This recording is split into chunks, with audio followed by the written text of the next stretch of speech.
No, no one saw it happen, as far as I'm aware, but we heard it. Well, I was upstairs in the shower, so I didn't hear it so much as feel it. My wife, Em, was downstairs and she rushed straight out. She's told you she was the one who called the ambulance? She had to run back in for her phone and she shouted upstairs to me to take over with Sam. That's our baby. I could tell from her voice something awful had happened, but I had no idea it was this awful. By the time I came out, the emergency services had already arrived and the whole street was in chaos. The cordons went up and all the cars coming up from the park end were having to turn and go back down. There was a big crowd of gawkers. I'd say we are close, yes. Friends as well as neighbours. Darren Booth? No, I wouldn't trust him as far as I could throw him. He's made our lives a misery from day one. He's the proverbial neighbour from hell. And I say that as someone who's genuinely tried to give him the benefit of the doubt. I mean, who wants to fall out with the guy next door? It destroys your life.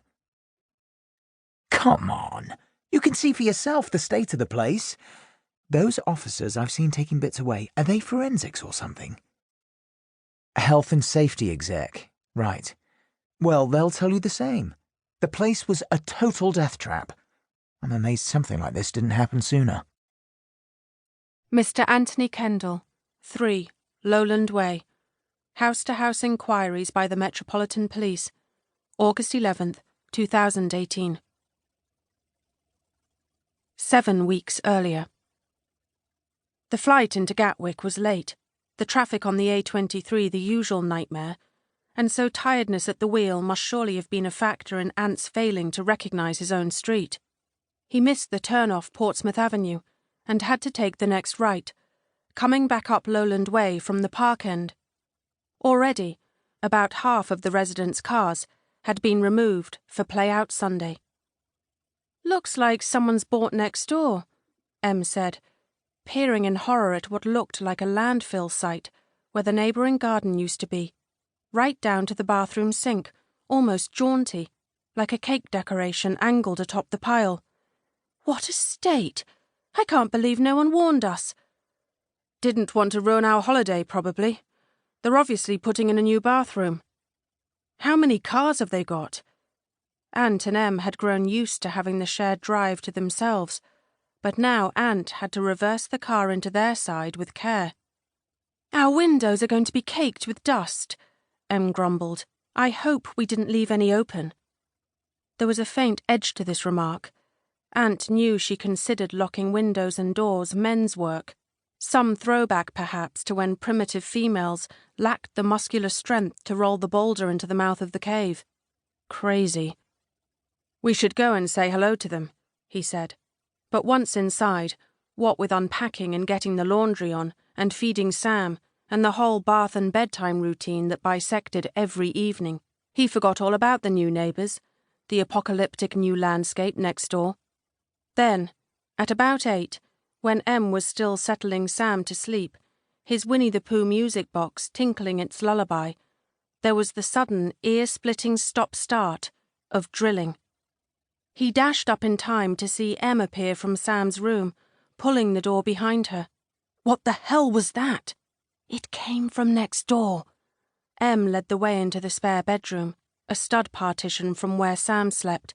They must be putting up shelves or something on the other side, at this time. "To be fair, they don't know we've got a baby here," Ant said. "They probably haven't even noticed we're back." "Then we need to tell them," Em sighed. Thanks to the best sleep of Sam's young life on holiday, she looked more like the old Em, which was to say young and attractive and smiling freely. Though fair-skinned, she'd even tanned a little.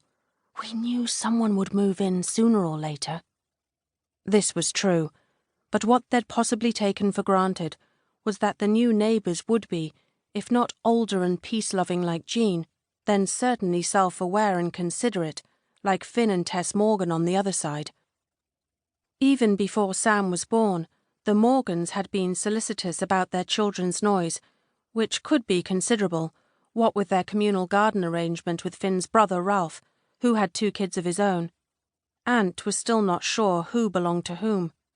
Often there were friends over, creating an unholy chorus of screams and bossy voices, plus a pack of dogs in the mix, one of which was a bit of a yapper. But the moment levels rose intolerably, an apologetic face would appear over the wall, usually Tess's. "Oh God, is it a nightmare? I'm so sorry. It's Isla's birthday and we've got the whole class here, plus all the parents. You'll see, when the time comes, you can't leave anyone out. Why don't you come over and have a glass of Prosecco?" On this basis, Aunt and Em had been invited to half a dozen gatherings, once even offered a lightweight stepladder to climb over the wall, though Em, pregnant at the time, had opted for the traditional method of front doors. She and Tess had struck up a friendship. They were both stay-at-home mums, if you were allowed to use that term anymore, temporarily in Em's case, as she'd be returning to work at the end of the year. Privately, Aunt preferred Naomi Morgan, who was a standout, charismatic and sexy too, for a woman in her 40s. "It's against the rules to fall out on this street," she'd told Aunt the first time they met, borderline flirtatious with her wide ink-black eyes and smile that curved naughtily at the corners. In a culture of highlighted blondes, her drape of raven hair was exotic. "We're practically a hippie commune," she declared. Hardly. The two families' gardens were shared, but Ralph and Naomi's house was manifestly their own, with Elton John levels of floristry and a profusion of original art that Em said Finn and Tess had no hope of replicating.